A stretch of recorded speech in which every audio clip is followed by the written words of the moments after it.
I think we are live. Hello and welcome, everyone. Um, I'm Joe from the Brothers Clan, and I'm joined today. And in case this ends up on Twitter, which I'm trying to expand as a proper platform for me, I'm also Joe from Trad Aesthetics, um, which is my new Twitter account, which is skyrocketing. Um, and I'm joined by, I'm not even going to try pronouncing your surname. I know I'm going to fail. And I'm gonna have so many potato jokes after me. Josh, teacher, Tatter. tatter, Tatter. tat, Come on, man. It's a word. tatel, um, and we actually got to chatting about Sam Neill because you and I are both fanboys of Yep. I think most of his movies, Yep. um, and I hope you don't mind me saying, but I think we were both kind of I don't want to say overwhelmed, but deeply saddened to an extent that such an icon, such a titan, um, an artist and decent human being has passed away. And I hope you don't mind if I say this, but I kind of feel a little angry, bitter, and saddened that, like the news of like the mourning period for him seems to have only been like 3 days on social media and whatnot, while the Odyssey thing nonsense is just going and going and going on like its second week or something. And it might sound weird, but I really don't care at this point about the Nolan movie. I don't give a and it's embittering me towards some of the other Nolans, just in the, oh, will you guys knock it off and stop talking about him? Sam Neill is dead, you insensitive monsters. Sam Neill, like this man was nearly James Bond. I did not know that until a few weeks ago. Yep. You knew? Oh, Okay. yeah, I knew. I Well, knew. yeah, and he did a killer audition. I saw the audition tape and it was like, wow, this guy's freaking Bond. But according to him, he didn't want the role. So he only went and half-assed it. But his half-assing is better acting than most actors. Yeah. Um, Well, that's Sam Neill for you. like this guy did not know how to not do a great job. Mm-hmm. And he, like, you look at any movie in his filmography, most of them, like, he doesn't have a very large filmography, to be honest. It's not very large. Right. But the movies, like it's quality over quantity. It's kind of like your stories, Josh, that you write.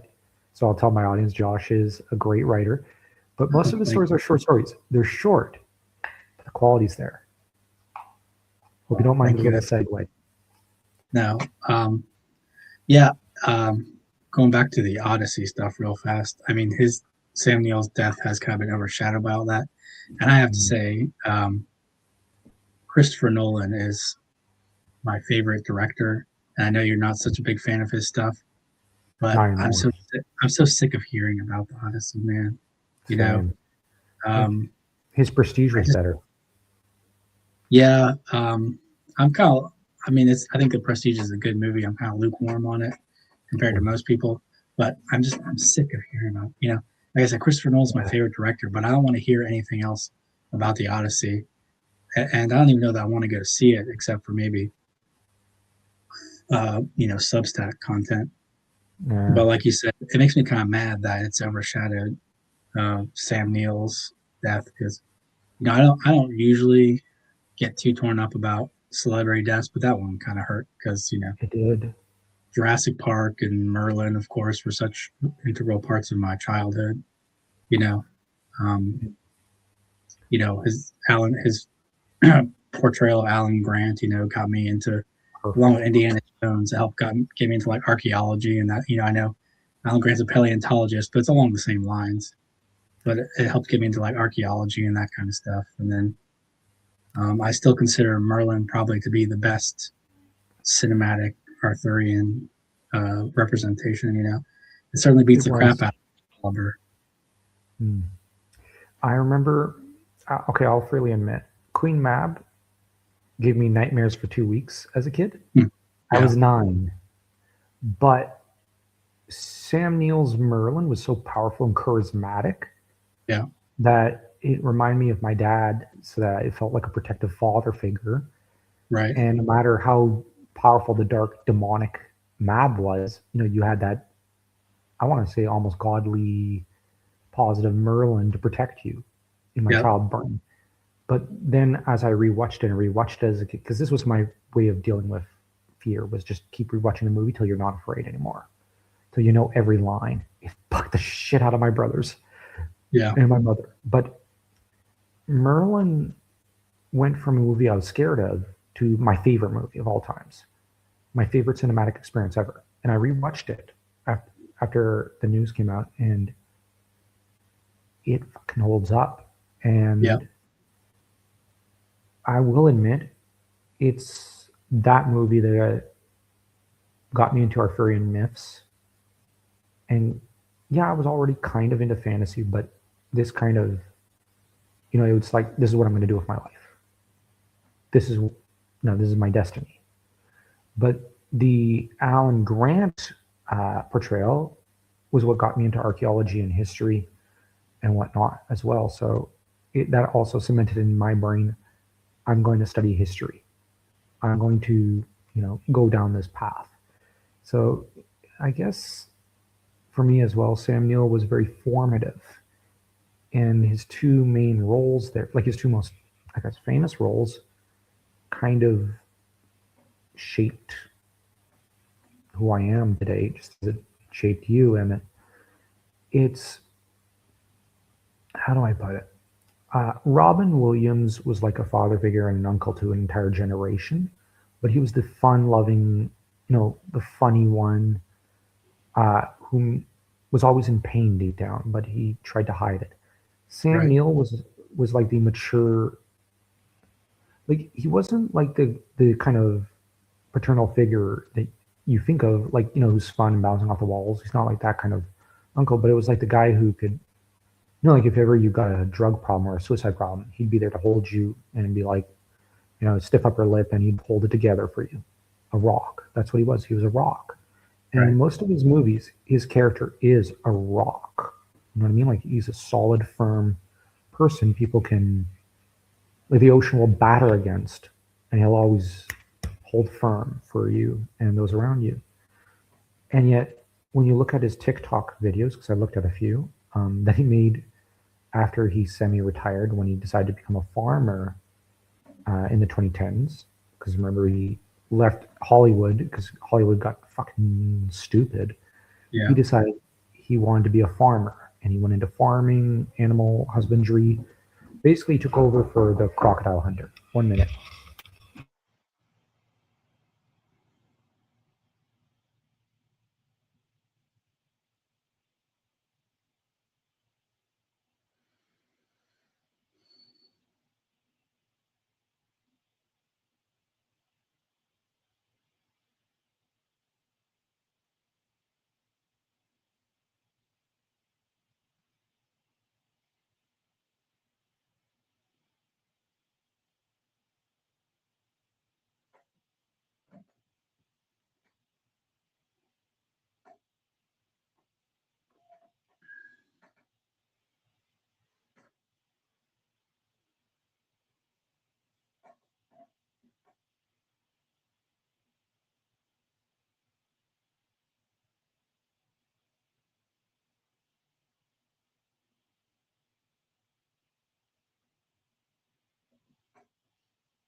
Sorry about that. That was my boss saying goodbye for the last time.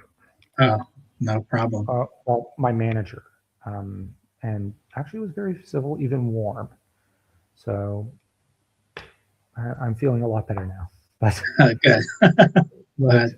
Sam Neill is one figure that, uh, um, yeah. Anyways, I was going to ask you, what was your first Sam Neill movie? You know, it might have been. I can't remember which I saw for. You know, Jurassic Park came out in '93, I think, but I wasn't allowed to watch it until I was about 12. So I've been '97, and then Merlin was '98. So Yeah, I think it was Jurassic Park and then Merlin right after. same. Yeah, and so yeah, because I remember watching Merlin back. Hey, that's Alan Grant.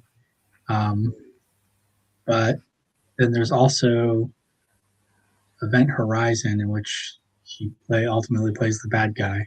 Yeah, I Which found that. another great, Continue. you know, that's another thing. Like, you know, he played like these warm, sympathetic characters, but then you look at Event He can play Horizon. psychopaths. Yeah, that's right. He was excellent. And then in I don't know if you watch Peaky Blinders on Netflix, but he plays like a corrupt Scotland Yard detective, which you know Yeah, he was really great in that as well. I've not fully finished it. I just didn't get the premise. Um, I didn't fully understand it, so I'm gonna have to go back and watch it. Though it might make me almost want to weep because oh fuck, I missed him. Yeah. I never knew him actually. I'll make a bit of a weird fanboy confession. Uh, when I wrote Brotherhood of the Gemstone, I was having a health crisis. I've been very upfront about that. I didn't know if I was going to live or not. But I watch a lot of Sam Neill stuff because a lot of his movies are my comfort movies. Right. And when I was writing the character of Wolfnoff, I was watching some of his newer ones where he's an old man and he plays some of these more bumbling characters, but Mm-hmm. with hidden wisdom in them. And Wolfnoff, I guess you could say cleric, who kind of the priest who looks out for the leads in my Scottish Lord of the Rings book, was inspired by Sam Neill's in his older years. Um, and I kind of had the hope that I'd be able to get this published for a traditional publisher and hopefully into a movie so that he'd be able to star as Wolfnoff. And the only reason that I expanded the character's role from a minor role to a major one was for Sam Neill. Right. But with his death, that's like a gut punch. And I also will admit I based one character in my French novels off him in his younger days. Okay. He's a king, of course, King Morven II. Yes, I decided to crown Sam Neill as a Oh, that's king, but but the trouble is, like he'll never voice one and he'll never play the other. yeah. So unless I use AI or something, which I don't know how I'd feel about doing that. Yeah. Don't do that. Yeah, I don't really feel comfortable with AI. I think I'd feel like I'm violating him as a human being in that Yeah. regard. Right. But yeah, I don't know if you've got any characters you took that you wrote that were inspired by him. No, not that I can think of off the top of my head. Surprisingly, I will say he's you know, the definitive Merlin in my opinion, to the point where you know whenever I read books or stories where Merlin's portrayed as a bad guy, it kind of makes me mad because Same. whenever I think of Merlin, I think of Sam Neill. Yeah. So, like, I just read this book called The Bright Sword by Lev Grossman, and it takes place after Camlin when Arthur's been killed, and in it Merlin's basically a bad guy, and it kind of rubs me the wrong way.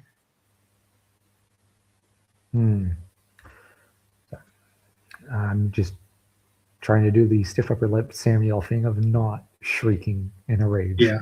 Yeah. I must admit that the first time, now I remember, the first movie I saw of him was not Jurassic Park. It was Jungle Book. Oh, that's right. You know what? I bet that was. I forgot he was in that. Yeah, I know. Because I think I saw that in the theaters. So that would have been my first Samuel movie.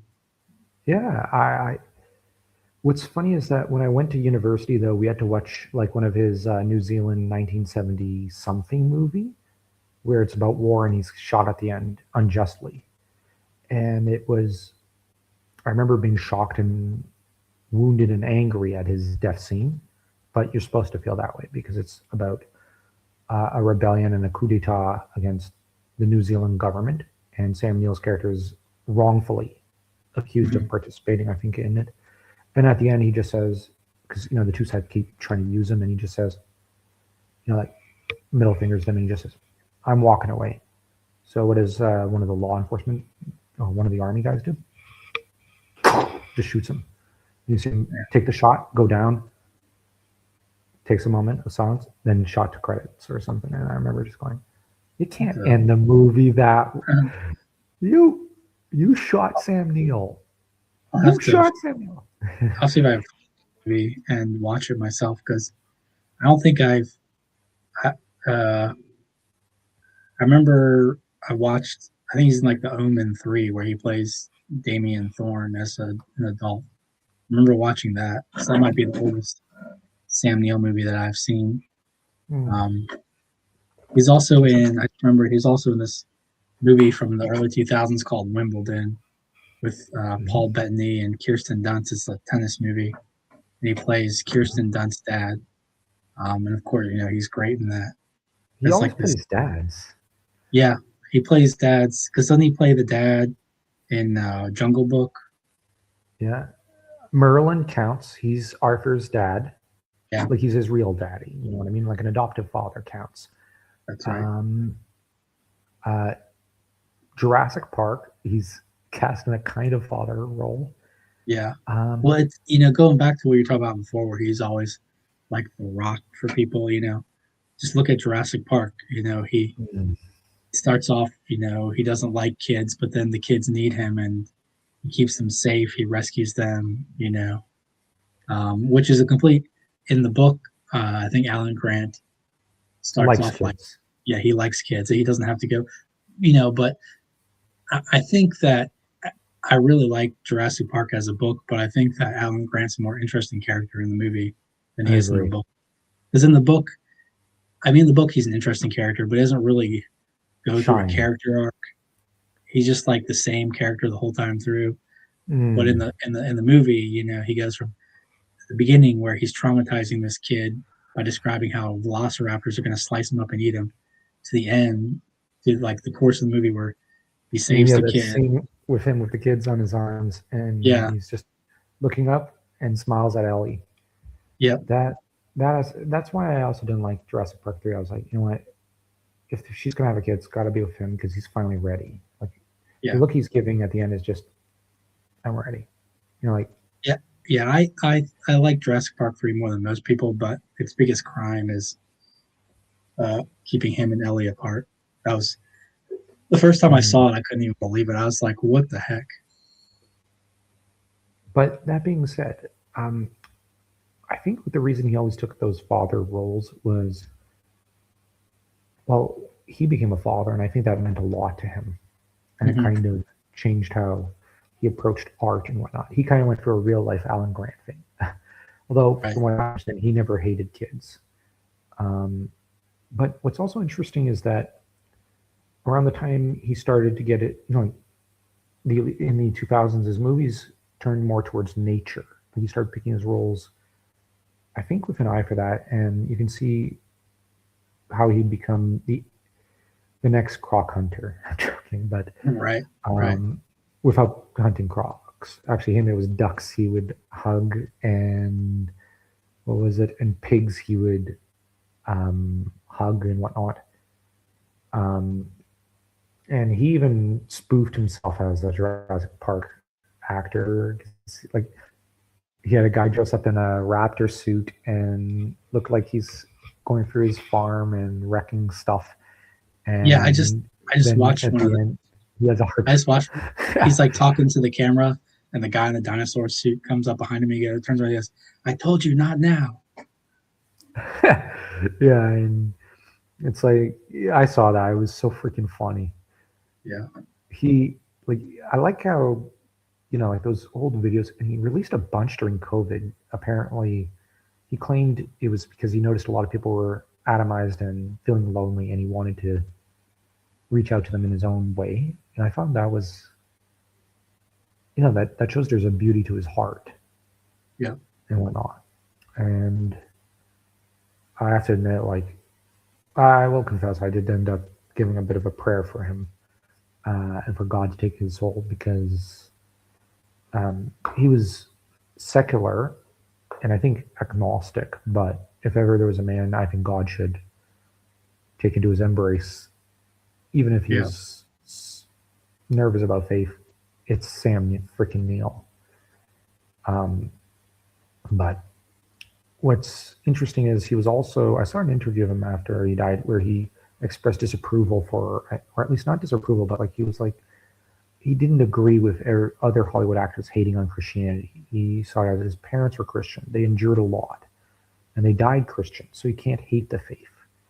He's just more, he wasn't fully on board with it.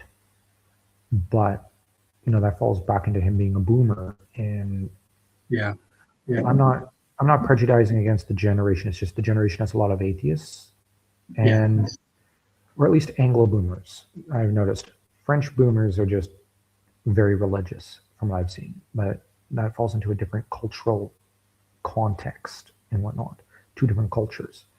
And France was destroyed after World War II. So, whereas the Anglosphere was still standing and powerful. So it's two different.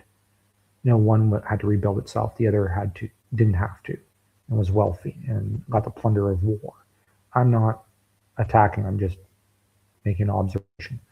But the thing is, Sam Neill, I think, has those generational views that were imparted to him in a way by the society of his time. But on the other hand, he had enough goodness of will. Like there are a lot of Anglo boomers who are, even when they're atheists, there's at least they're not bad people. You know what I mean? Like right, they've got an open mind about it to an extent.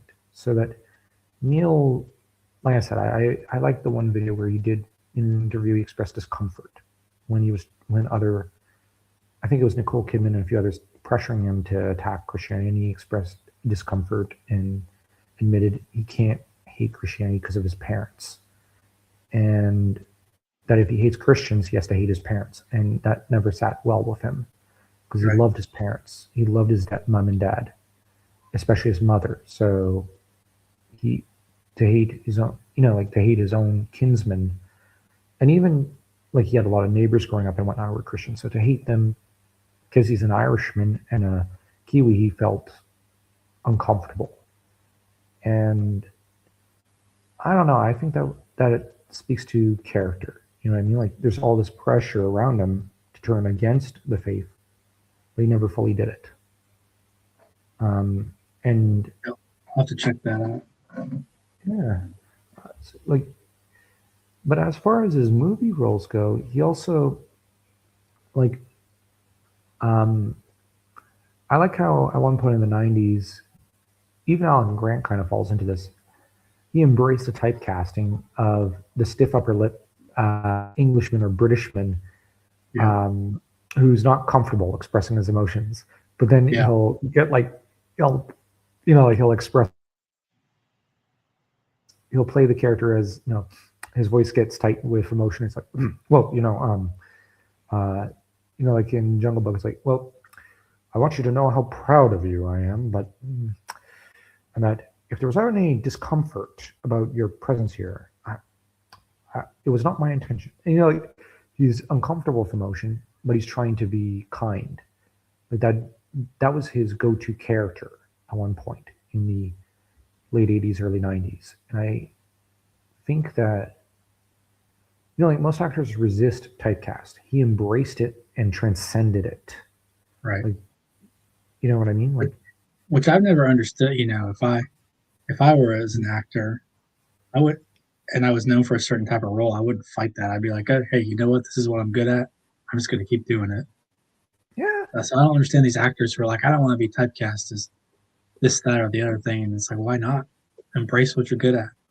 Hmm. Yeah. Even us writers can get typecast in a way. Yeah, that's true.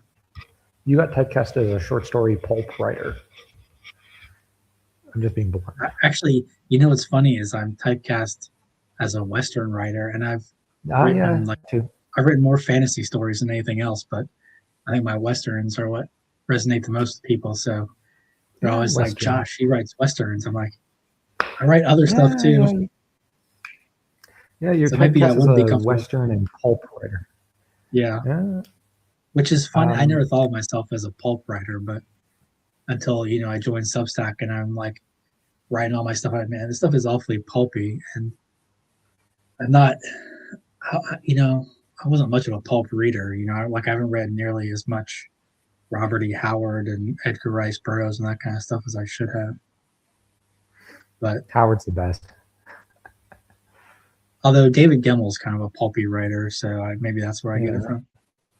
Yeah, he was.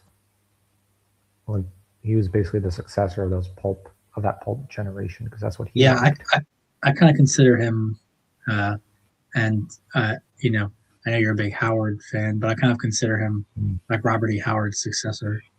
But I haven't read enough. I haven't read enough Robert E. Howard, not as much as I should have, anyways. Yeah. I don't know if I've been typecast or anything as a writer. Probably as just a fantasy nerd and guy. So, you're typecast as a, you know what you are. You're typecast as a George R. Martin hater. That's what you're typecast as. That's probably. Now that I think about it, yes. A lot of people are like, "Oh, you just hate George R. R. Martin." Well, I don't hate him personally. I don't even know him, but I don't like his books or his philosophy. But I mean, he just isn't a very, he's just not a very nice person, and he spends so much time complaining about, I don't think that he hates Tolkien. I think he's obviously indebted to Tolkien. I just think he's jealous of him and he wants to be as influential as Tolkien is. Probably. And he's kind of mad that he's not. And I just think it eats at him that he knows he'll never be as Tolkien. Yeah, he'll never be Tolkien. And, like, no one could ever be Tolkien. You have to find your own way, your own place. And ironically, that's actually a moral lesson from the Jungle Book that Sam Neill was in. Now that I think about it, so it all goes circle back to him. Because in there, I don't know if you remember that movie, but it's with an adult Mowgli rather than child Mowgli. And, what's interesting is Sam Neill's character is the one saying he spent 15 years in the jungle. And, he's saying to his daughter and his friend, and you want to force him back into human society. He doesn't even understand, or he doesn't know it and he doesn't understand it. Is it really a kindness to make what's essentially an animal into a man? You know what I mean? He doesn't belong with us. He doesn't want to belong with us on some level. The thing is, he could never be the person his father was. He could never be, to an extent, who you want him to be. And he can only be himself. And in that regard, like I said, I think it's like that forever, and we all need to find our own place. Find it, for an artist or a writer or an actor, your own niche and whatnot. Like you, it's fantasy and it's also westerns. Me, it's, I guess, hating George R. R. Martin. Well, me, it's generally fantasy. Actually, on Royal Road, I got criticism because I don't write isekai stuff, and I got a few comments just saying, "This is an isekai. You should write that. Why are you writing this big fantasy stuff?" Which weirdest complaint I ever got. I'm I just amazed. I'm just amazed at how prolific you are. Like I just don't know how you do it. You know, it's astonishing to me. I'm like, man, how does he write all this stuff at the same time? I mean, you got so much stuff going at the same time, and I'm like, how does he do it? I can't. I mean, I well, haven't even one proper short story this year. I'm stonewalled on so many. I've got so many short story drafts right now that I'm stonewalled on, and you're writing like these epic, you know, thousands of words, epic fantasy stories every day. It's crazy. I just put pen to paper. Literally, I put pen to paper. But I also I got this gift from a reader who bought me this notebook. Oh wow. She we went out to see a castle, and she decided to gift me this because she's been enjoying my French writing, and she wanted me to write a French book in this. So I got enchanted by the cover because it's so. I'm like, look at it, it's beautiful. Yeah. And I just started writing the second volume to my French series that I started. And the first book, the title is translated into English as The Kingdom of Ashes. And the second volume is going to be The Exile of the Kingdom, L'Exil du Royaume. But sometimes it's as simple as just the feel and the beauty of the notebook that pushes me to write every day in it. Other days, it's just discipline. It's just, I have to do it. Yeah. Like if I get out of the schedule, I feel uneasy. But I'm also, dude, I'm autistic. If my routine is broken, there's something in my head that says, no, this isn't right. This isn't right. I get migraines. I feel depressed. I don't, my day is not going well. So when I write a certain amount every day, I go, okay, you can breathe. Yeah. You're good. That happens to me if I get if I have too many thoughts like building up in my head, or too many story ideas. And I mean, I'm kind of managing it by I have like 17 drafts in my Substack folder. I have like 17 drafts in my Substack folder. So, every day I'll work on each one a little bit to kind of manage the stress in my head. But I do know what you mean. Like, it's like you feel like your head's going to explode. Yeah. I think, though, that, yeah, it is like that. And there's what I would have liked to see Sam Neill do. Take the role of a writer in a movie. Because that's not Alan Grant, because I know Alan Grant is a writer technically. Yeah. Of paleontology. But he's done a painter in one movie, and he was a debauched madman, which is a little bit funny for Sam Neill. I ended up watching a few Sam Neill movies I didn't see. That was I forget which one, what the title was, Sirens, that was it. And the other one I saw today was Country Life. And in the Country Life, he plays a doctor who is the crush of the female lead, because she's the main character. And the story is that her father abandoned her with her uncle. Now, they're a well-to-do family in Australia, or New Zealand. No, wait, it was Australia. Now, World War I just ended, and her dad, who abandoned her, like, what was it, 15 years ago? Or, no, wait, like almost 20 years ago. Yeah, it's like 20 years ago.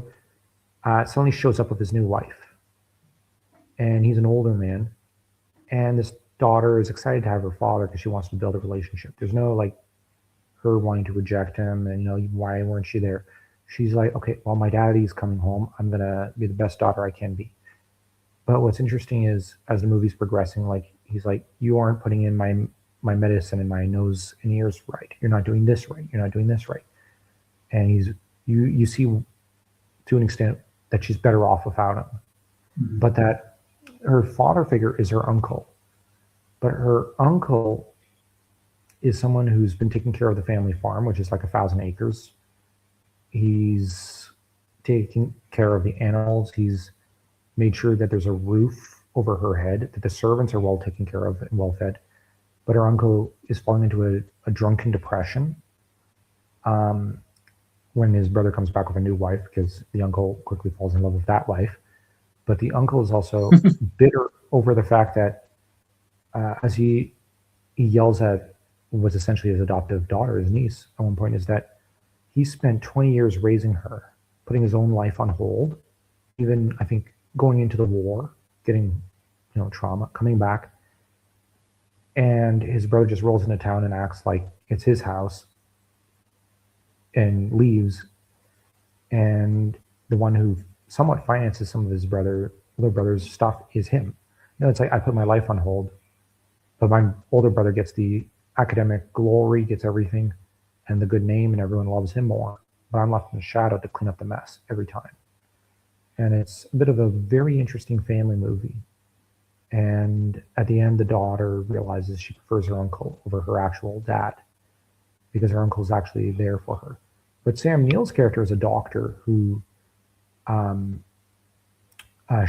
well, he's a former, I think, military doctor or something, and he's the uncle's best friend. But he's, he's one of the main characters, but he's just generally frustrated, and he thinks that the British Empire is mismanaging Australia, and that the Empire should never have gotten into World War One, and that it was a dispute over trade, and that, well, I think he even says, like, to hell with the king, to hell with all of them.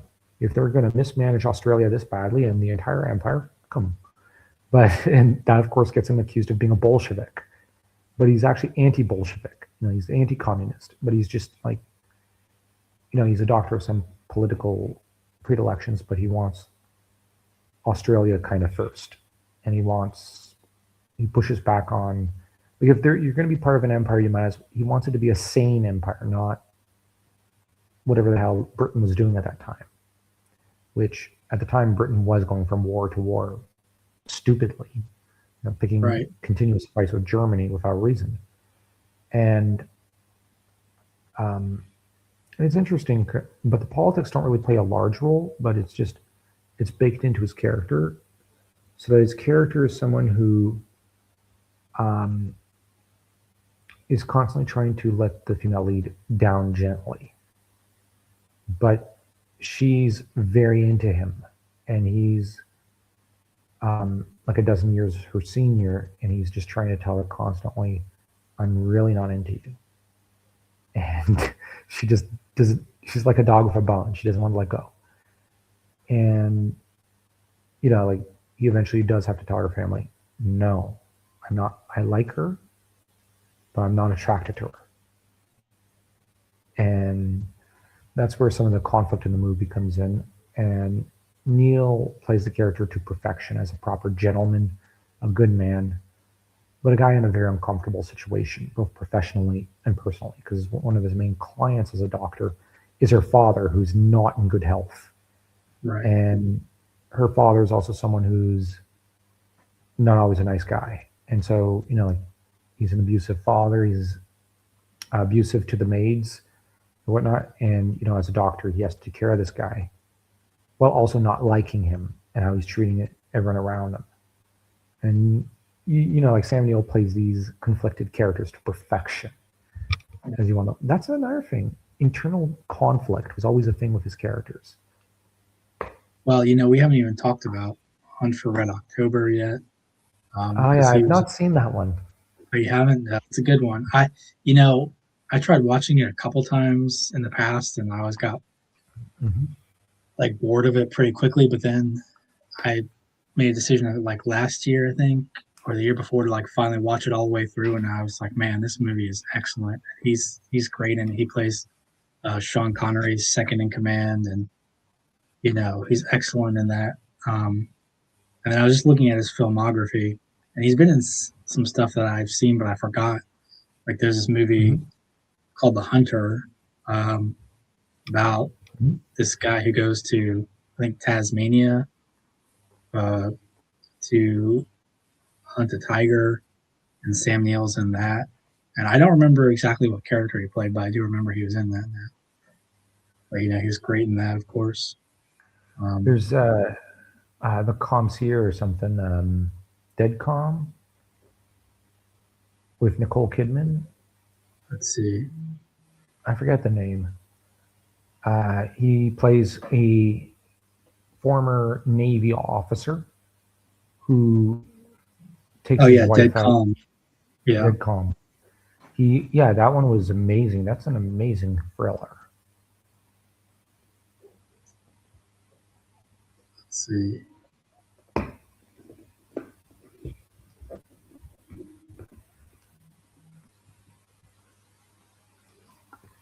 He also did something which I find, it might sound weird, but how do I put it? Not many actors can actually capture this, but in Dead Calm, he plays, remember, he's a guy who lost his daughter. His daughter is dead. And in some of the scenes, like at the beginning, and even in the middle and end, he nails a man who, he's lost a part of his soul. He's lost his child. And he's trying to keep it together, but also rebuild something, but he's lost and he's broken. And like when you lose a child, it breaks you. No matter what you do, it breaks you. No parent should ever bury a child. And like, he nails it. Like, I've never seen another actor. Like, I may love Bernard, what's his name, who played Theoden in the Lord of the Rings movies, but even he didn't quite capture it perfectly like Sam Neill does. Yeah. With a father who's buried his child. And because there's a great silence that happens after that sort of thing happens, like an internal and external silence. And then you break. And it's just Sam Neill, that desolation. He captures it. So he's, on another note, he also played a pretty good schemer who, in Thomas Wolsey in The Tudors. Oh yeah, he was in The Tudors, wasn't he? Yeah. Yeah, for the first season. I remember. I tried watching. I tried watching The Tudors, and I think I made it a couple episodes, but I couldn't get that into it. But I forgot he was in that. I'll be honest, I only watched it for him and the François Le Premier actor, who was actually French, and the actor was French, and the actor decided he'd play François as pompous as possible, just because he wanted his character to be all about, like, he wanted, how do I put it? The actor himself had the view, François Le Premier always one-upped Henry VIII, and he absolutely wanted to just one-up an English lead in an English drama, and this was the opportunity. That old French Anglo rivalry. And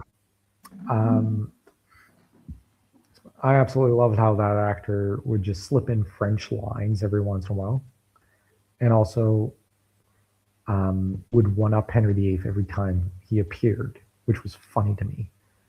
But I have to admit, I didn't really like the series after the first season, because I watched it for Sam Neill. Like, you know what I mean? You take him out of the series, it's like Sean Bean. When Sean Bean dies in a movie, I'm like, usually I find the quality then goes down because no actor is Sean Bean. And it's like, Why would I keep watching it? This is boring now. You killed a leading man. And like half of Sean Bean's movies, he dies in. The other half, he doesn't, thankfully. Yeah, he dies in most of them, I think. And in the If ones I he does, watch, I was watching yeah. some Sean Bean movie a while, like years ago. I was watching some Sean Bean movie, and I kept waiting for him to die, and he survived, and I was like, "Whoa! I was not expecting that." But like there are some movies where he survives to the end, and it's great. But in the ones he dies in, some of them are good. Other times, I just find you kind of go, like the other actors aren't able to carry the movie. You know what I mean? Like they're not as good actors as him, and it's like, oh, you guys suck. You should have cast Sean Bean in a different role because you needed him to carry the whole damn thing on his broad shoulders. Right? And but Neill had a gift for just carrying every movie, every scene he's in. But I remember there were one or two movies now I think about it where I just remember, I forget which ones they were, but I would watch them and I'd be like, well, I'm supposed to be watching it for someone else, but my eyes keep drifting to Neill. Like Yeah, he's just like in the movie, no wait, or is it a miniseries? And then there were none. Uh, the actors do a great job, but every scene he's in, my eyes just go to Sam Neill. yeah. And like I know I'm going to commit a bit of cinematic sacrilege because I know there's a lot of Charles Dance fans, but Sam Neill utterly outclasses and out charms and out charismas Charles Dance. Charles Dance has a lot of charisma, but any scene between the two, like it's like, well, you can kind of forget Dance is even in the scene because Neil's just there taking up all the space. Like, you know what I mean? Like the breathing rooms. And Yeah, I mean that's kind of how it is in Hunt for Red October. You have he's playing against Connery. Connery, but he's so good in the role. It's like you said, um, almost takes attention away from Sean Connery. I'm gonna have to watch it. How many scenes does he have? Is he like in half the movie or something? Yeah, he's in most of the movie. Oh, good. Plays, Then I have to watch he it. plays, yeah, he plays Sean Connery's second in command. It's about Russian submarine captain who defects, and Ah, so he steals a nuclear sub, and then like the CIA and the KGB are trying to find it. It's quite hmm. it's quite a it's quite thrilling, and it's quite intense. There's a lot of tension. So Did they try Googling where it is? I'm joking. let's see. I shouldn't crack that joke. Yeah, No, I try meant Google. like Yeah. they should Well, have this Googled. was in like the early '90s. I don't think Google existed then. But No, I didn't. Back then, I still remember the early and mid 90s very clearly, and we didn't have that. yeah, Um, I didn't have access to the internet in a lot of ways until 2003. So, and so, like for me, the 90s existed from 91 to like 2003, and there was none of that. we had. I don't remember when we got the internet. It's like '98 or '99, but Well, we had dial up. dial-up. So Yeah. I had dial up until I graduated high school and moved out 2003, and then I went Well, away to school and I think we had DSL there, yeah. which Well, is a huge improvement over dial up. what I And now we mean have. is, oh, sorry for interrupting. What I was just sorry. Go ahead. I was only going to say, like, we had dial up in the house at one point during 98 and I think 99. But then in around 2000, our family crashed out and we lost all money. And so we didn't have internet. We didn't even have dial up at one point for a few years. So, like, and it might sound odd, but I actually preferred it. I didn't really like, okay, people have noticed, I think I'm not publishing articles as often as I normally do, as I used to, because it used to be every day there was an essay or two on Substack. But like work's been very busy. But at the same time, I've been a little lazy with my spare time, focusing mostly on writing novels. By nature, I don't like the internet. I don't like being on it. I don't like dealing with it.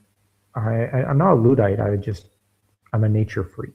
Like, you know what I mean? Like, Well, it used to be the problem with it, like, back when we first got it, you know, we had dial up. So what you could do with it was limited. And I think that was perfect. mm, Now it's everywhere. You can't escape it. And that's, mm, if it was more, if it was something that you only had limited access to, that would be different. But it'd be better. I need to be on the internet at work. So I'm on the internet 9, 10 hours a day. Um, Mm, I really hate like how pervasive cell phones have become. Everybody's yeah, messaging nonstop and they expect the answer right away. If you don't answer them right away, like I miss the days when I could just, you know, I'm gonna go off and do my thing. I'll be back when I'm back. Until then, you can't get in touch with me. You know, I do that all the time. Pisses people off. yeah, But what I find refreshing about living in France is most people here live like that. Like, um, you're arranging a date. Like in the Anglosphere, it's like, oh no, you went 3 days without communicating when you're, like, what time am I meeting up on Friday? Here, it's like, you know, it's normal. And like, I would forget and I go, wait, where did we say we were meeting and what time? And you go, oh, I forgot. I am so sorry. I was supposed to text you. I was doing this. And it's like, no, no, no. And even when you meet up with other guys, it's like, where are we going out for drinks? What? We're going out for drinks. Yeah, I remember we spoke the other day about it. Oh, right. I forgot to message you. Whoops. Like everybody's still kind of like they're living like, you know what I mean? yeah, Like, like that's the thing.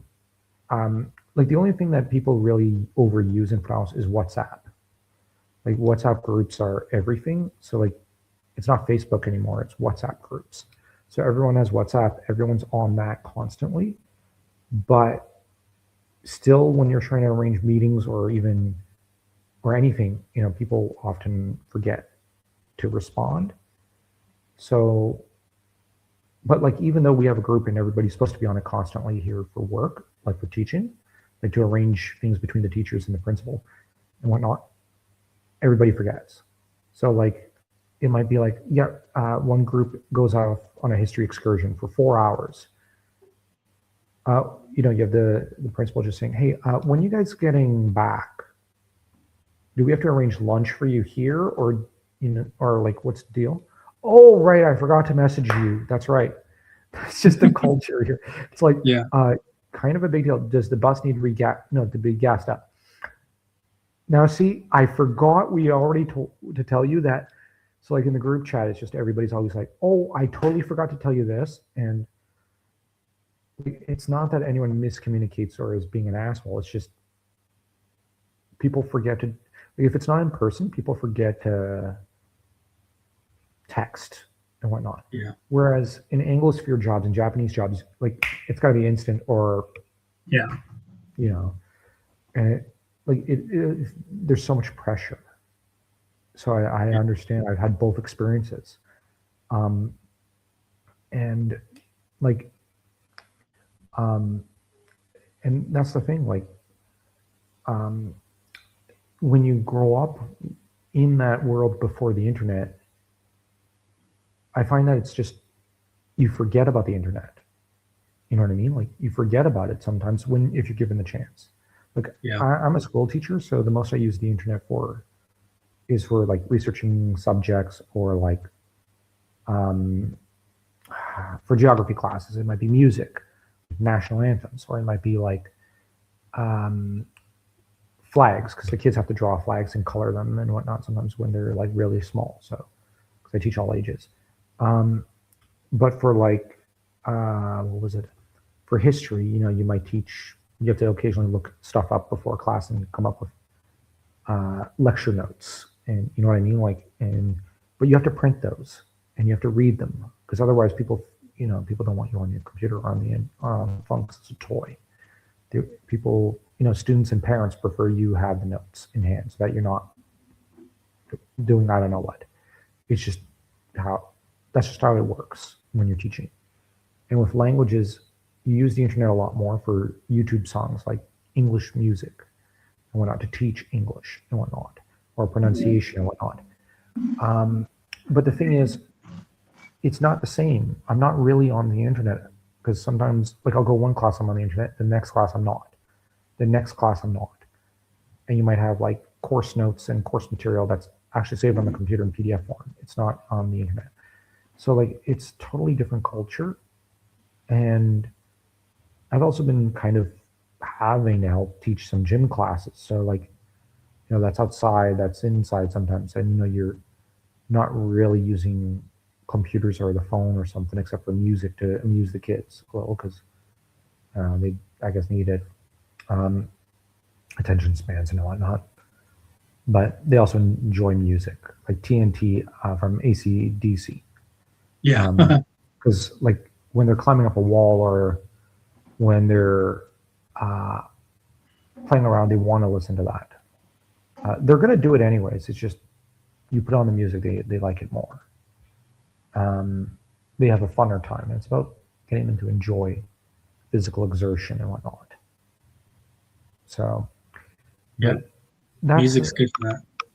Yeah, and that's the thing. Like for those of us who grew up pre-internet, Sam Neill's movies were really like, what was it? 3 of them would come out a year, and you'd almost always see them. And the thing is, it was consistent. It was constant. And until he just, what was it, around like 2011 or something, he just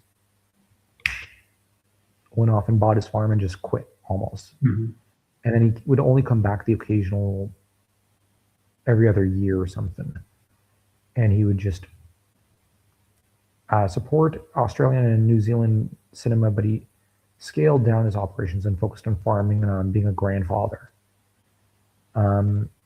Which, like, it's interesting, but I also did something because someone on Twitter said to me, the man never had a scandal. Go look on his Wikipedia profile. So then I did. He never had a single scandal in his entire life. Yeah. Apparently, like, I think it's what, he was married to the same woman, had kids with her. That's it. Like, and and he, like, somehow he helped raise his kids while being a big name actor. And then he all but semi-retired so he could be a grandpa and a farmer. Like, I'm sorry, but that's the most wholesome thing.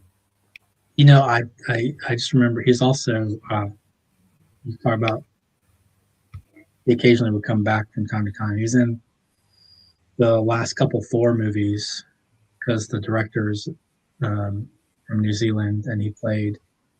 I don't know if you've seen them, but they both have gags where they're putting like theatrical productions of what's happened in the previous Thor movies, and so Sam Neill plays Odin in those theatrical productions in the Thor movies.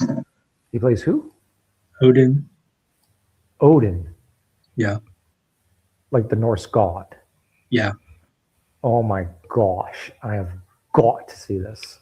He's only in them like it's like basically like a cameo appearance, so he's in it for like maybe a minute.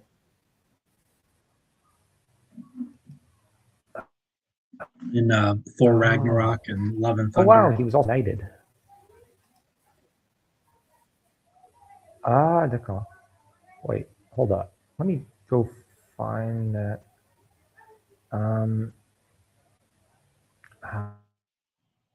Let's see. Okay, I found a scandal. He's a liberal. And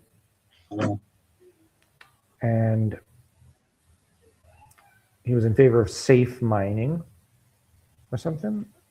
Oh, no, wait, local mining or something, or in wildlife. Oh, he was against the mining of the Santana minerals proposal because he thought he was of the view it would be ruinous for the region. And he received a lot of online abuse and hostility in 2025 for that. And apparently this took its toll on Neill. And this helped undermine his health in the very end. That's horrible.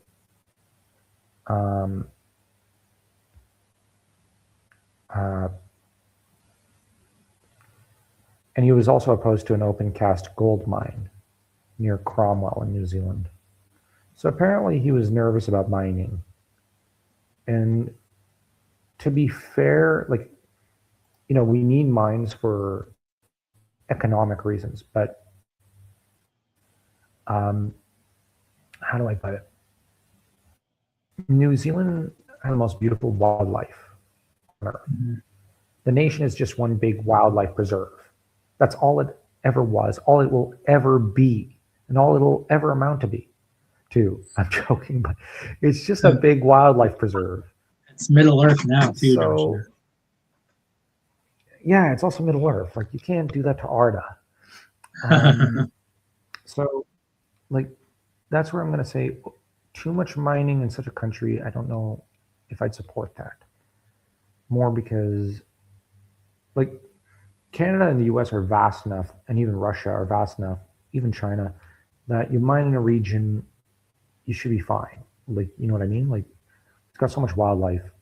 The wildlife will bleed over elsewhere, and ecosystems will continue to thrive. New Zealand is tiny, and its ecosystem is very delicate. So I'm actually going to take Neill's side here and say I can understand his opposition to these things.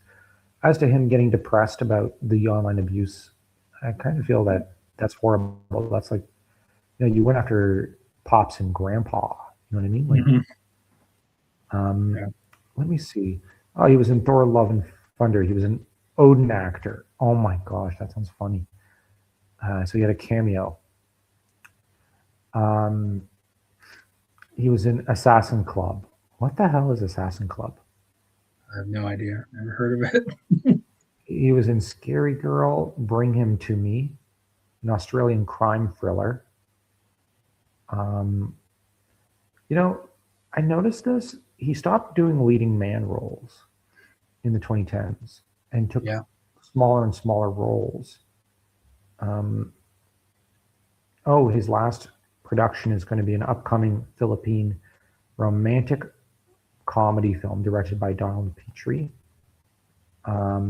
It stars Daisy Ridley and Alden something. Who cares? It's a hotel executive and meets a local charter pilot. Yada yada yada. Nobody cares. Tia Carrera is in there. Wait, she's still acting? Man, it's been I can't even tell you the last time I heard that name. Yeah. Jeez. He was like, man, like, I'm looking up some of the Wikipedia notes on his movies, and he really did go from a leading man to, I can't even say supporting actor, like a tertiary actor. Yeah. Like I understand Hollywood probably hated him for choosing family and wildlife over their stupidity, which that's basically what he did. But yeah, it looks like the last movie he really had a sizable role in was Jurassic World Dominion, which was not. It's trash. It's slop. So fair. He did have a leading role in there. And before that, it looks like the last decent role he did. Most of his roles were voice roles. Was Rams. What the hell is Rams? Let's see. And let's see. Two estranged brothers are at war. Oh my gosh. Over separate flocks of sheep. Oh my freaking gosh. I'm going to have to watch this. When one When Les's prize ram is diagnosed with a rare and lethal illness, authorities order a purge of every sheep in the valley. While Colin attempts to stealthily outwit the powers that be, Les opts for angry defiance. But can the warring brothers set aside their differences and have a chance to reunite their family, save the flock, and bring them their community back together? Oh dear heavens! And Miranda Richardson is in it. Yeah, I saw that. Oh my freaking gosh! Like this is like a who's who of great actors from like back in the day. Miranda Richardson. Then again, whatever happened to her? She was so freaking good back in the She, 90s. yeah, she took. She was in the Harry Potter movies. Um, she's been in a bunch of random stuff. Oh, she was in Pillars of the Earth. Yeah, Um, she was. I I don't remember her role in there. Let me check out her performances, her filmography. I know we're supposed to stick to Sam Neill, but I was a big fan of Miranda Richardson after the Merlin movie Yeah, same. because she played the Lady of the Lake and Queen Mab, I believe. Yeah, and she Uh, was in Sleepy Hollow with Johnny Depp. oh yeah, I've never seen that. Oh, it's pretty good. Oh, so she was a character called Rita Skeeter Yeah, in she's Harry like Potter. a tabloid journalist. Ah, villain or heroine? Say You what? never know with Rowling. No, I was asking if it was a positive spin on journalists or a Oh negative no, it one. wasn't. No, it wasn't. It wasn't positive. Okay, it's Uh, just you never know with Rowling. yeah, Um, well, it's just Rowling is woke, so like to an extent. Um, I know people say she's a conservative, but she herself admits she never was. no, she's not. Um, Except on like one issue, one or two issues. But women, it's about women's rights and whatnot. yeah, but yeah, for the most part, she's quite liberal. Yeah, like I'm not attacking her. I'm just saying. eh, Oh yeah, she was in. So Miranda Richardson was in World Without End, which was not a very good series. I think I watched like two or three episodes. It was atrocious. oh, World Without End was trash. I watched the whole thing. It was horrible. Yeah, I One of the watched worst. like two. I think I watched like the first two episodes, and I said no. It's not even like it's not even one of my favorite Fallout books either. I don't really. I think it's kind of a one of his The weaker book, books. I think it is one of the weakest books. Pillars of the Earth, though, was a perfect novel in some ways, except for the prose, which is a little weak. But it was a really good novel, and the miniseries was really damn good. See, I didn't Um, like the. I watched the miniseries first, and I liked it at the mhm. time I watched it, and then I read the book. And I tried watching the miniseries again, and I thought the miniseries was not that great. Oh, that's fine. Um, Snow White, the fairest of them all. It's interesting because Richardson ended up acting in a Snow White movie. But did you know Sam Neill was also in a Snow White Yeah, movie? Did you yes, ever see it? It was freaking I good. I did when I was. I think I watched it when I was a teenager. I haven't watched it since then. All right, to tempt you back to it, Sigourney Weaver is in it. Yeah, I'll have to check it out again at some point.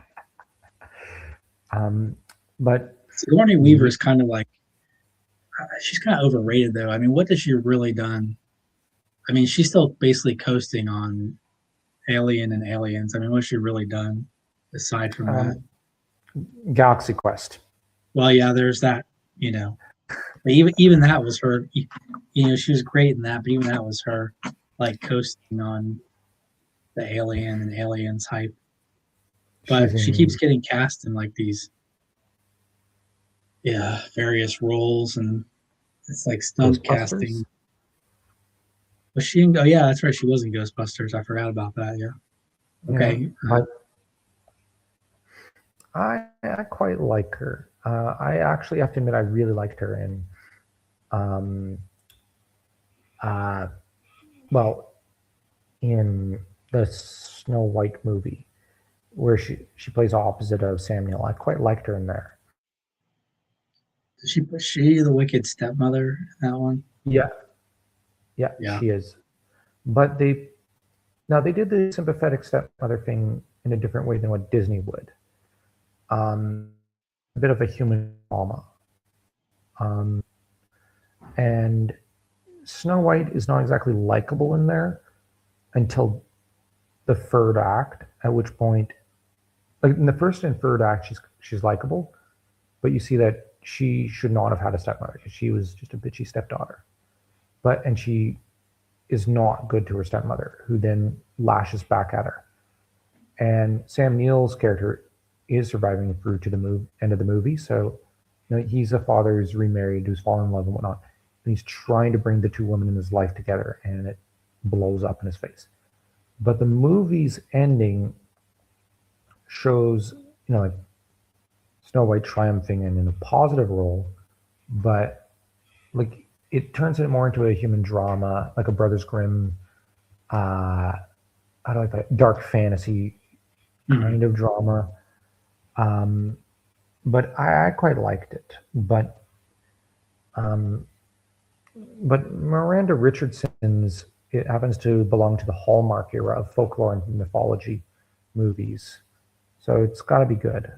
Um, I wonder if we shouldn't consider the Miranda Richardson movie of Snow White a prequel to The Tenth Kingdom. I haven't seen it, so I don't know. You should watch Tenth Kingdom. It's quite good. John Larroquette's best film, but it's 7.5 hours long. Oh yeah, that will be definitely a time investment. I have But heard good. I mean, I have heard good things about it. I just never. sat Isn't it? down. Is it like? Is it like Portal Fantasy or something? Isn't that what it is? Yep, that's what it is. The thing is, outside of like Chronicles of Narnia, I really do not like Portal Fantasy. I think This it's one's kind of this stupid. one's dark. Okay. This one's kind of dark, and it's more geared towards a family kind of the theme is family comes before everything else, family first, but it's very dark. And John Larroquette's character goes for an arc, but you see by the end that he's the one who suffered the most of all the characters, and he's always had to put his family first before himself. So there's a human drama, and there's the actual drama, the quest. So but it could have been improved. I will admit it needed Sam Neill in it. But every movie needs Sam Neill in it. Yeah, that's right. Even Star Wars would have been better with Sam Neill. Actually, okay, now I'm actually going to admit the prequels were missing Sam Neill. I think Sam Neill would have been a better like Mace Windu than Samuel L. Jackson. Samuel L. Jackson's one of those actors where I feel like he's just so overrated. I mean, he's really not that great of an actor. Sure, he's got a lot of charisma, and it's funny when he cusses a lot, but I mean, he's not. I just feel like he's overrated, and they put him in everything. And Mother. yeah. I will admit I quite liked him as Mace Windu, but Sam Neill out charismas everyone. Yeah, I just feel like it wasn't the right role for Samuel L. Jackson. It was too restrained. He wasn't allowed to when Sam Neill's allowed to run wild, or not Samuel L. Jackson. He's allowed to run wild. Then like in Pulp Fiction, and he's great in Jurassic Park. I just never felt like he was right for Star Wars. Okay, that's fair. Like I said, I like his portrayal of Mace Windu, but Sam Neill definitely would have done better because it's Sam freaking Neill. Then again, what role would you have liked to have seen Sam Neill take? Uh, hmm, Like adaptation or a movie or whatever? that's a good question. I have to think about that. Okay. I'm trying to think. What would he have been good in?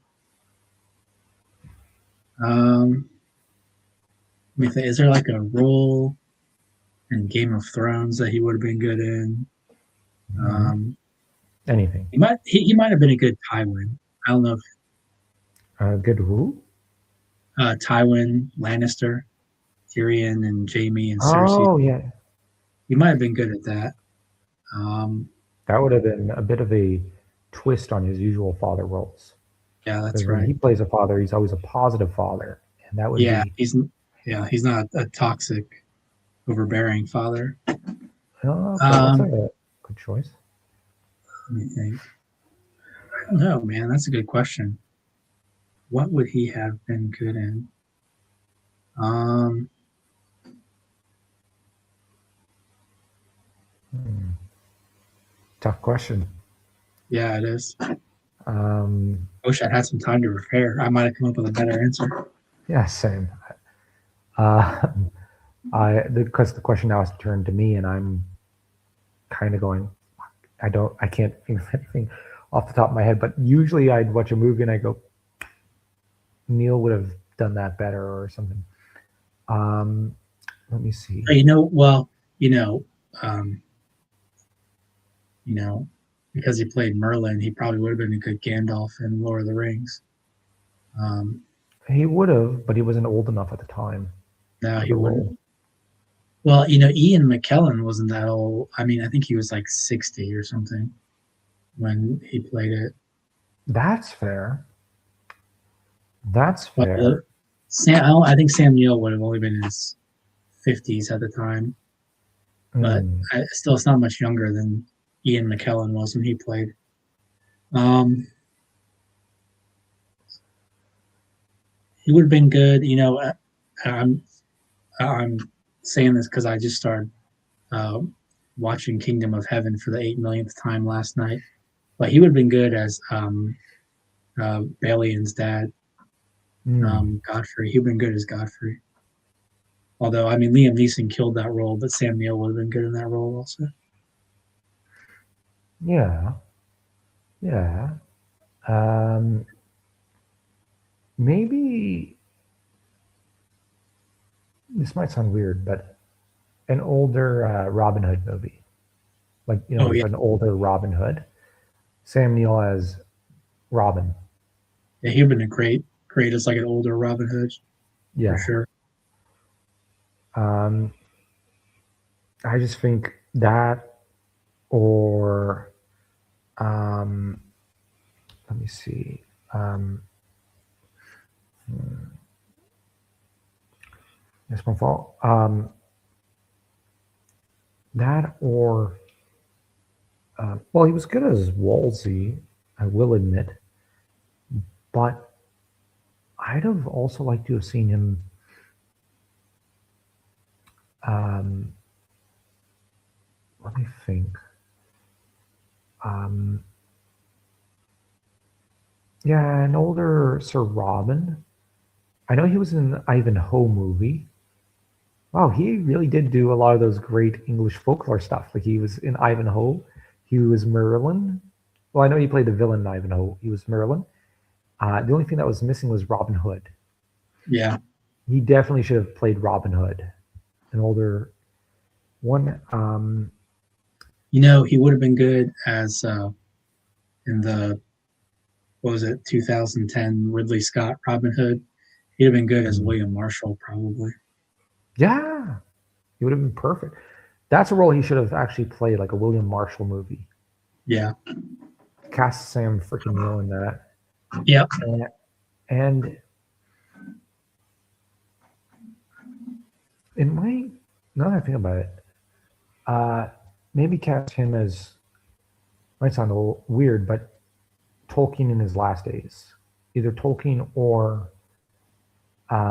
Lewis or something. Yeah, Yeah, he would have been. Yeah, that's true. Like he was such a solid actor that you could almost cast him in anything, and he'd just Yeah, knock it out of the ballpark in a yeah. single, like in a home run. I And I don't. I haven't watched. Maybe I changed my mind if I watched his audition tape. I just don't know that I could buy him as James Bond. you know, if you could buy him as James Bond, Yeah, I don't know if I could see him as James mm, Bond, that's fair. but I I'd have to could. watch. I'd have to watch his audition tape. Though. Maybe that will change my mind. Yeah, I was impressed by it.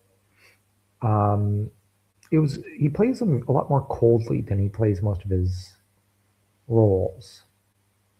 Um, like he reminded me of the I forget his name, the James Bond actor right before Pierce Brosnan. Oh, Timothy Dalton. Yeah, he plays him more like Dalton did.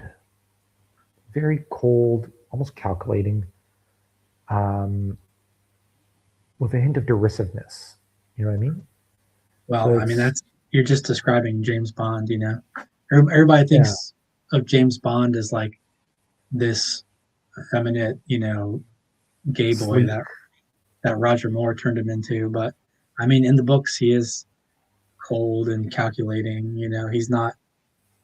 Uh, he's not, a dandy like everybody wants him to be because of Roger Moore. Mm.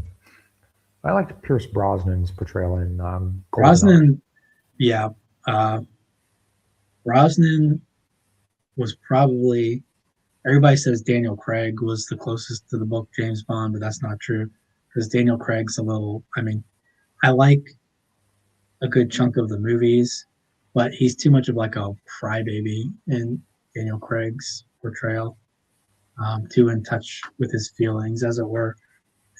Pierce Brosnan probably gets the closest to the book James Mm. Bond, Well, I think especially in. that, and this is the thing Samuel understood about playing masculine roles, and he brings it to his Bond character, is that men are supposed to repress their feelings and just keep pushing it down until they get cancer or a midlife crisis or something. Right. That's that's masculinity. You're not supposed to have feelings, or if you do, you just repress it long enough until there's something terrible that happens. I'm That's right. joking.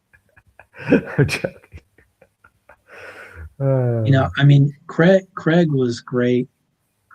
Craig's best version of Bond was probably Casino Royale, and then the second best was probably Skyfall. But everything else, and I like certain parts of all of Craig's movies, but anyone who says Daniel Craig was the closest to the book Bond doesn't know what they're talking about. so no. Um, but apparently, I think Neil lost the role to Dalton. But like I said, apparently Neil admitted in an interview he didn't actually want the role, Oh, and it's why he half-assed it because he was told by his agent, "You need this role. This will really shoot your career forward and whatnot." But Neil kind of went in like, "I don't wanna." Like he's doing it because he's like, "I have to professionally." But you could see in the back of his brain, kind of in the tape, he's kind of like, "I don't really want this." So that apparently when Dalton was chosen, I think in the interview I read the interview. I didn't listen. He admitted he was relieved when Dalton was chosen. But well, I think that he would have done a killer job as Bond. What's interesting is, the way he moved his career forward, he didn't need Bond yeah, that's true. because like Bond helped to really cement Brosnan's role, helped Connery and Roger Moore, like it helped their careers enormously. Yeah. But I wonder if it might have ended up being something that would slow down Neil's career Well, because we wouldn't. I think it slowed down Dalton's career. I mean, I like Timothy Dalton, Yeah, but I mean, he didn't. His movies are not great. I've tried watching both of them, and I couldn't even make it all the way through. They're kind of boring. mm, Um, so I think it might have slowed down his career the way it slowed down Dalton's career. okay. So you know what? We're rounding up on an hour and a half. I have to go eat supper. Any last thoughts on Neill? Well, it stinks that he's dead. We won't get to see any more of his stuff. I feel kind of the same way about it when like Rutger Hauer died, because again, he was in Merlin, he played Vortigern, but movies like Lady Hawk were such an integral part of my childhood, in the same way that Merlin was such an integral Jurassic Park. So it's just one of those, a guy who, and for all his roles, just can't help feeling like Samuel's kind of underrated and underappreciated. Like you said, he's always rock solid. He always delivered the goods. Just one of those actors that wasn't talked about maybe as much as he should have been, got as much appreciation as he should have gotten. Because he never really played a bad role. No, he never did a bad job. Like, he showed up on set, he did the job, then he went home and apparently to, I think, his wife and kids. Yeah. Well, like even in Jurassic World Dominion, which is a horrible movie, he was great in that, because he's Sam Neill, and he just slips right back into the role of Alan Grant. He just had a knack for just slipping into every role he had. Like, I think every other actor has done a bad job at some point. Him, never. I will say this. He reminds me of Peter Cushing for some reason. Like, they both have, like, Cushing would show up for a job. He never did a bad job. Right. And he delivered the best the best he could, then go home to his wife. Right. Well, in Cushing's case, until she died, at which point Cushing had a major nervous breakdown. But Cushing, he was very paternalistic and whatnot, and you could tell he was a nice enough guy. So it's just, Neill strikes me as like the heir of Peter Cushing in a way, not in like a Hammer horror way, just as an actor. Like, he had the same kind of aura, brought the same approach, and had the same genial stiff upper lip, kindly, older British sense about him. I'm probably going to horrify you with this, but I don't know that I've ever seen another Peter Cushing role besides Grand Moff Tarkin in Star Wars. Okay. I would recommend Hammer's Dracula and Frankenstein movies. Okay. Most of them are pretty good. I'll have to probably do a short write-up essay on a recommended watching list or something. But Neill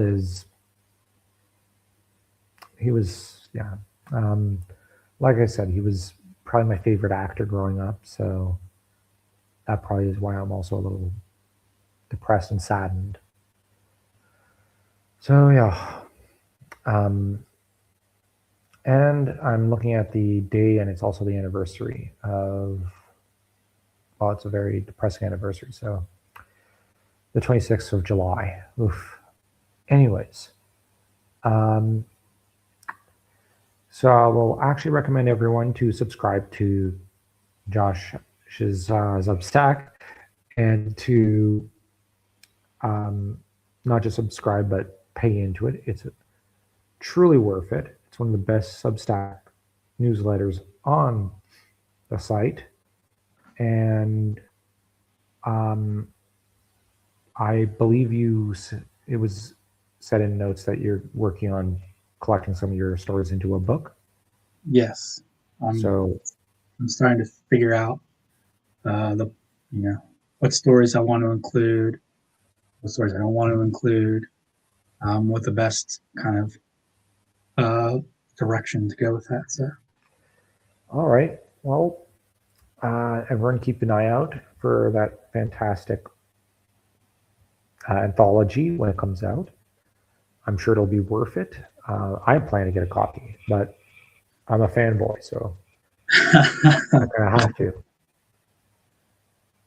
So until next time, everyone, take care.